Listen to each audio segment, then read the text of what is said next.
Pronto, já estamos aqui registrando aqui a nossa reunião. Hoje a gente vai olhar para uma outra carta de Paulo, agora a carta aos Colossenses,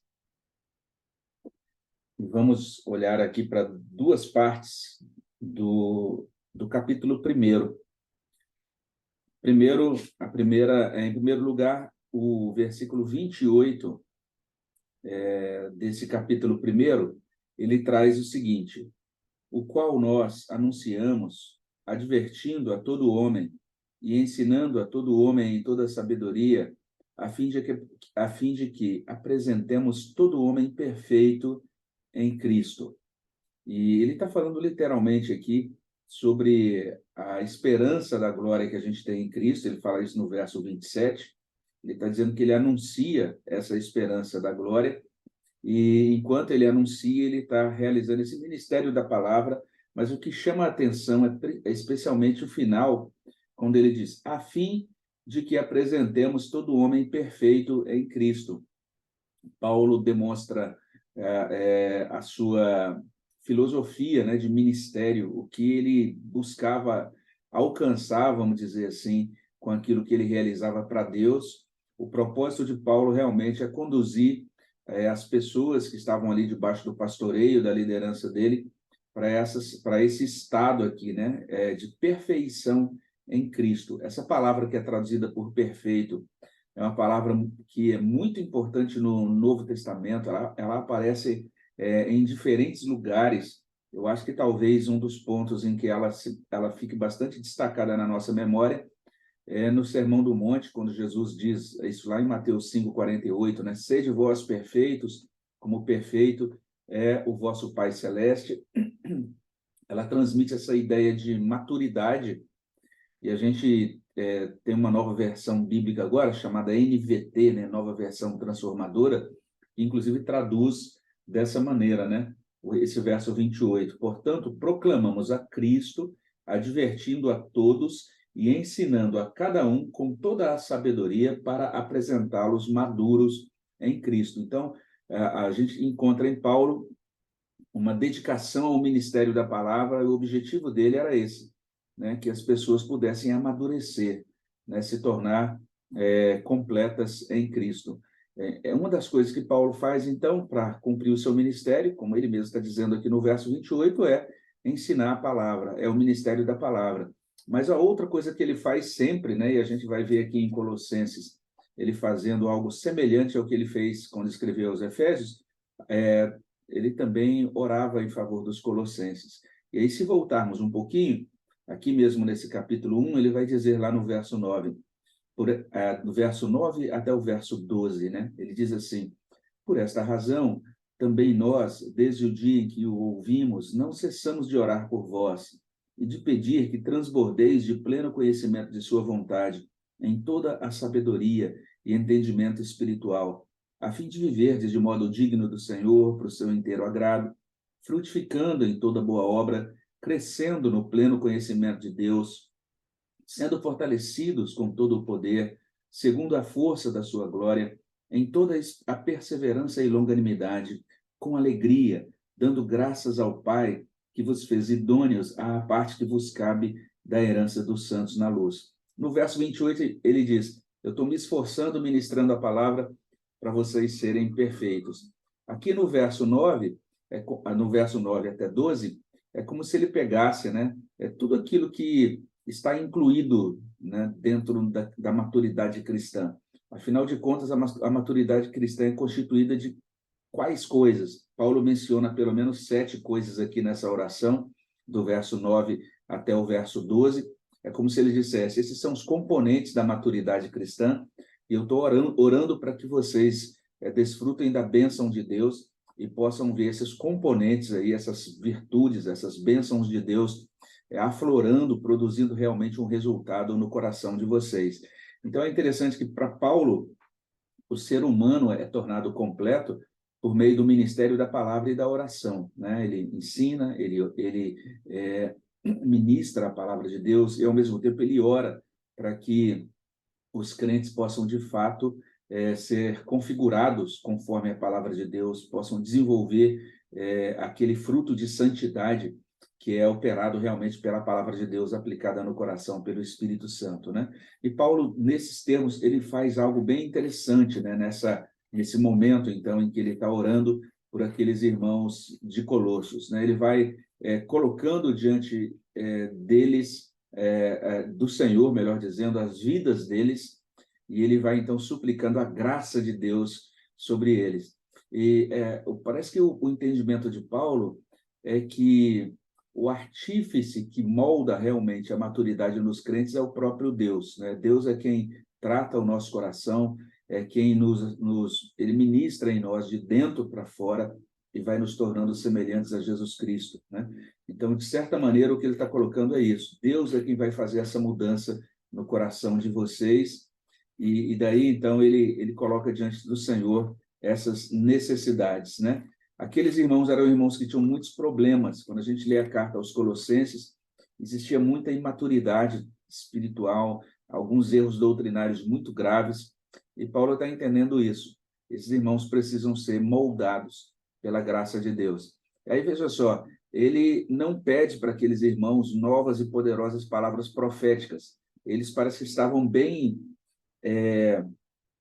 atraídos por uma espécie de deturpação da religião cristã. Alguns estavam, inclusive, buscando aí revelações por meio de o que diziam que eram revelações dadas por anjos, né? Outros parece que estavam se devotando, assim, realmente abraçando uma espécie de devoção a anjos ou aos poderes cósmicos, né?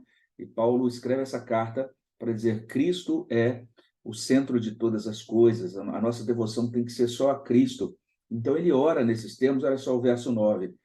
Por essa razão, também nós, desde o dia em que o ouvimos, não cessamos de orar por vós e de pedir. Aí veja, a primeira coisa que ele pede, que vocês transbordem de pleno conhecimento da sua vontade em toda sabedoria e entendimento espiritual.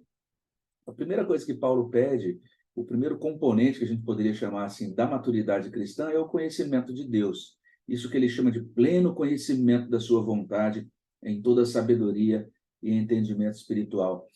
Paulo usa o termo pleno, né, no sentido de um conhecimento de Deus que seja suficiente, que seja adequado, que realmente preencha as nossas necessidades espirituais, mas ele vai inclusive dizer isso, que esse chamado pleno conhecimento de Deus, ele é crescente, porque ele vai dizer lá na frente, no verso 10, frutificando em toda boa obra e crescendo no pleno conhecimento de Deus.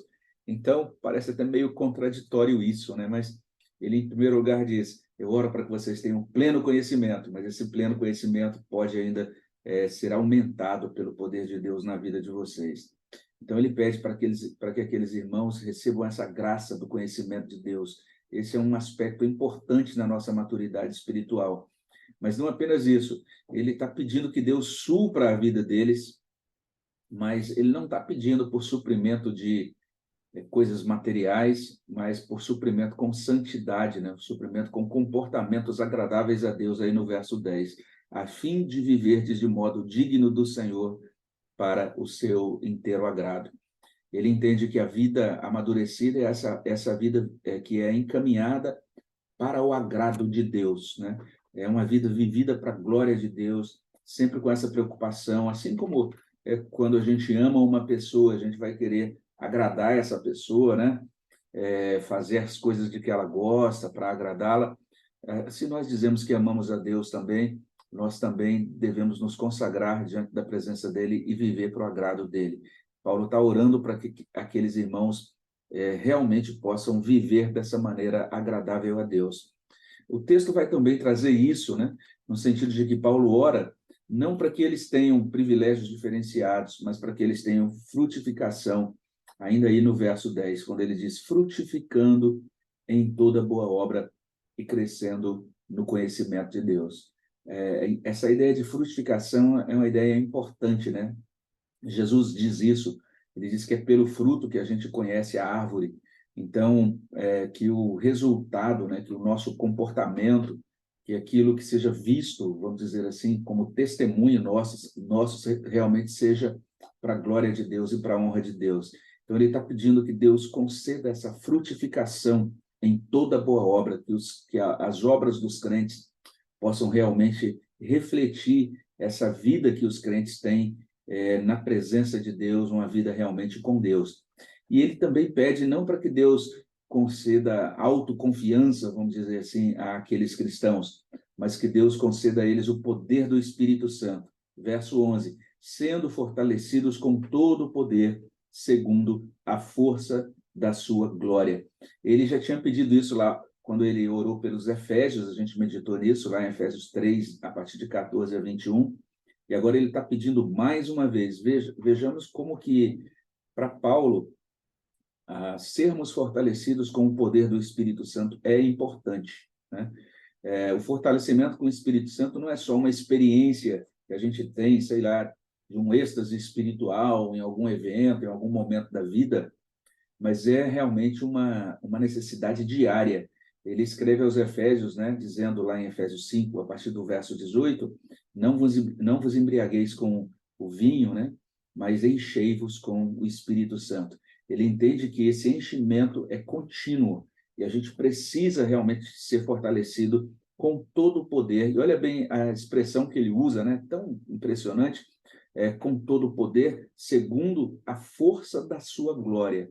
Que segundo a força da glória de Deus, ele esteja enchendo a nossa vida com o poder do Espírito nessa quarta-feira. A gente precisa disso, porque isso é que confirma que realmente Deus está conosco, habitando em nós e realizando essa obra de santificação e de amadurecimento na nossa vida. Paulo ora nesse sentido, né, para que os crentes sejam cheios do Espírito Santo. E ele pede também não que Deus conceda a eles uma felicidade efêmera, só aquelas experiências confortáveis na vida, mas para que Deus conceda a eles perseverança e longanimidade. Aí no verso 11, que vocês sejam fortalecidos com todo o poder, segundo a força da sua glória, em toda a perseverança e longanimidade. Esse é o pedido de Paulo em favor daqueles crentes. E além disso, que eles tenham de Deus não uma diversão passageira, mas uma verdadeira alegria, aí no verso 11, com alegria. E por fim, né, que não que Deus atendesse todos os desejos deles, mas que Deus desse a eles um coração realmente grato, verso 12, dando graças ao Pai que vos fez idôneos à parte que vos cabe da herança dos santos na luz. São essas 7 coisas que Paulo pede em favor daqueles irmãos, que eles transbordem do pleno conhecimento de Deus, que eles vivam de modo digno do Senhor para o inteiro agrado, que eles frutifiquem em toda boa obra, que eles sejam fortalecidos com todo o poder, e isso que eles possam, com esse fortalecimento, então, caminhar com perseverança e longanimidade, que eles tenham alegria e que eles aprendam a dar graças, que eles caminhem sendo gratos a Deus. Então, essa oração de Paulo é bem interessante, né? E a gente percebe, é um padrão. Ele diz, por essa razão também eu não cesso de orar por vós. Paulo escreve a mesma coisa aos Efésios. Ele tem esse costume realmente de orar. E ele diz assim, eu oro sem cessar, né? Quando a gente pensa na vida de Paulo, a gente percebe que Paulo era bastante ocupado. Basta a gente ler o livro de Atos, quando fala de Paulo ali nas chamadas viagens missionárias, um trabalho que ele realizou para Deus em Atos. É impressionante a energia de Paulo, o tempo todo ali viajando, ou então ficava um determinado tempo numa cidade. Quando ficava naquela cidade, ele tinha uma carga enorme de doutrinação, de ensino, de pregação. A gente percebe que Paulo escreveu a maioria das cartas do Novo Testamento, a quantidade de cartas, de instruções doutrinárias e devocionais que ele produzia. Alguém tinha uma carga de trabalho, sem dúvida, grande, e mesmo assim ele dizia, eu não cesso de orar, não cesso de orar, não cesso de orar, não cesso de orar. Normalmente a gente usa a oração como um recurso limite, vamos dizer assim, né? Ou seja, aquela coisa que a gente usa quando chega no último momento, fala, agora tem que orar, né? A gente detecta um problema e a gente tenta elaborar planos e soluções por nós mesmos. Aí, quando dá errado, a gente fala, nossa, agora deu errado, então agora eu tenho que orar. Paulo não era assim, ele entendia o quanto a oração é fundamental para a formatação do cristão na sua integridade, na sua caminhada diária, né? Talvez, assim, se a gente pensar no cristianismo ocidental, o cristianismo ocidental ora muito pouco, que ele tem essa tendência mais pragmática, né? mas os cristãos orientais têm uma percepção diferente. Tanto é que todo brasileiro, quando vai na Coreia, volta extasiado. Nossa, como que é aquilo? Aqueles irmãos da Coreia oram tantas horas por dia, né? Uma disciplina com oração. E a gente aqui a gente vai deixando a oração para aquelas horas em que sobra tempo ou quando a gente está passando por uma dificuldade muito grande. Mas a ideia de Deus é sempre estar no centro da nossa vida e não na periferia da nossa vida. Tanto é que lá no Antigo Testamento o tabernáculo era montado no centro do acampamento, com essa ideia de que a oração tem que ser trazida para o centro da nossa vida. O que Paulo está trazendo para a gente aqui nessa carta aos Colossenses é que a maturidade precisa da palavra, mas a maturidade precisa da oração. Sem oração, a maturidade não é configurada, a palavra não desce da mente para o coração e não transforma a vontade e nem muda o comportamento, né? A maturidade ela é formatada na oração e pela oração, é o que Paulo está trazendo aqui para a gente. Ele está, de certa maneira, replicando, né? Reproduzindo o exemplo do próprio Jesus Cristo, que foi um homem de oração, que como filho de Deus, e com todo o poder que ele tinha do Espírito, mas ele o tempo todo demonstrou a dependência do Pai em oração. Os evangelhos são cheios dessas informações com relação à oração, e é muito interessante o que a gente tem aqui, né? Paulo olha para esses irmãos de Colossos, percebe que eles precisam ser mudados em muitas coisas, precisam ser amadurecidos em muitas coisas, né? Alguns que estão ali naquela igreja de Colossos precisam ser salvos, outros já são salvos, mas precisam crescer, são ainda muito infantis, estão muito ligados a algumas ideias muito bobinhas, assim, buscando nelas alguma fonte de satisfação espiritual, alguns bem encantados com essa questão de doutrinas de anjos e tudo mais. E é interessante que Paulo nos dá um exemplo bem instrutivo aqui, né? Eu acho que a gente podia trazer isso para a gente também, né? Se a gente vê que a gente tem pessoas, ou a gente convive com pessoas que precisam ser mudadas, é interessante isso. A gente tem que deixar de falar dessas pessoas e começar a falar a essas pessoas, né? O que Paulo está fazendo, ele está escrevendo aos Colossenses, se dirigindo aos irmãos que precisavam ser mudados, aproximando-se daquelas pessoas em amor, mas passar a falar não apenas passar a falar a essas pessoas, mas começar a falar a Deus sobre essas pessoas, ou seja, começar a orar em favor delas, a orar por elas. Foi isso que Paulo fez, e é interessante Paulo dizer, então, que não cessava de orar, ele tinha essa motivação pela oração, ele entendia isso, que quando ele orava, ele estava colaborando com o Senhor para que a Deus operasse no coração das pessoas aquilo que fosse necessário para o amadurecimento delas, né? Então, nós fomos criados para isso, fomos criados para a oração, nós fomos criados para comungar, para desfrutar de uma comunhão com Deus Todo-Poderoso. Toda a doutrina que a gente recebe, né? Até mesmo toda a formatação nas coisas da igreja, das liturgias, das atividades religiosas, sempre devem ser um apontamento para que a gente desfrute da comunhão com Deus vivo. A comunhão com Deus vivo é o ponto central da nossa vida cristã. E é interessante isso. A nossa vida com Deus começa com oração, né? A Bíblia diz isso, aquele que invocar o nome do Senhor será salvo. Então, houve um dia em que a gente ouviu o Evangelho e a gente disse, Senhor, salva a minha vida, salva o meu coração. Começamos com oração e ela também é mantida por oração. A gente estudou o Pai Nosso, né? Vós orareis assim. E aí aquela instrução de Jesus para orarmos. E a gente vai aprendendo que nós precisamos orar.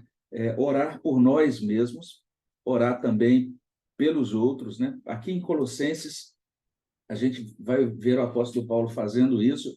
Lá no capítulo 4, inclusive, ele diz assim, capítulo 4, versos 2 e 3, perseverai na oração, vigiando com ações de graças, suplicai ao mesmo tempo também por nós.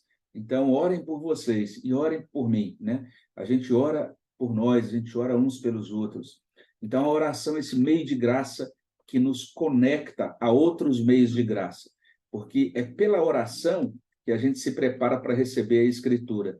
é pela oração que a gente se prepara para receber, por exemplo, os sacramentos, né? Então, a gente precisa da oração para que a gente, inclusive, conecte os outros meios de graça. E quando pensamos em oração, a gente vai perceber que a oração vai produzir todas essas coisas, né? Uma nova concepção da vida cristã, ela realmente vai fortalecer à medida que a gente cultiva uma vida de oração, o nosso relacionamento com Deus vai ser aprimorado. A partir do momento que a gente cultiva uma vida de oração, a gente vai organizar de forma diferente o nosso dia, tanto a nossa agenda pessoal como a agenda da nossa família. E uma igreja também, quando se dedica à oração, ela vai sendo transformada, moldada e guiada por Deus. Nós lemos, de vez em quando, ouvimos falar de um servo de Deus que viveu no século XIX, chamado Charles Spurgeon, um pastor batista, que foi muito usado por Deus naquela geração, e ele tinha ali na igreja dele uma sala de oração. E ele dizia, quando passava por aquela sala de oração, ia mostrar a igreja para os visitantes, ele dizia: nessa sala fica a casa de força dessa igreja. Era o que ele dizia. E ele dizia também o seguinte: uma igreja que ora é uma igreja de poder. Creio que encontraremos menos falhas no ministério quando houver mais crentes a sós com Deus em oração. Se fôssemos mais fortes e vigorosos na oração, mais fervorosos no nosso coração e mais virtuosos na vida, quem saberia dizer que efeito exerceríamos sobre a nossa época? Toda a nossa força reside na oração. Então, essa é a concepção que Spurgeon tinha de oração, né? Então, o desafio para a gente nessa manhã é esse, né? Que a gente realmente possa ser confirmado pelo poder de Deus como homens, mulheres de oração, povo de oração realmente, e desta maneira a gente seja fortalecido no Senhor e a gente apresente, vamos dizer assim, todas essas outras características que configuram uma pessoa amadurecida em Cristo, e que possamos orar uns pelos outros, né, para que Deus esteja nos amadurecendo mutuamente, que a nossa igreja seja amadurecida em Cristo, assim como Paulo orou pelos colossenses, que possamos orar por nossa igreja, orar uns pelos outros, né? Nós já vamos fazer isso agora. Antes, vamos ter um espaço aqui para pedidos de oração. Então, se vocês quiserem já abrir os microfones aí, podem já abrir. Se quiserem compartilhar algum pedido de oração, é o momento.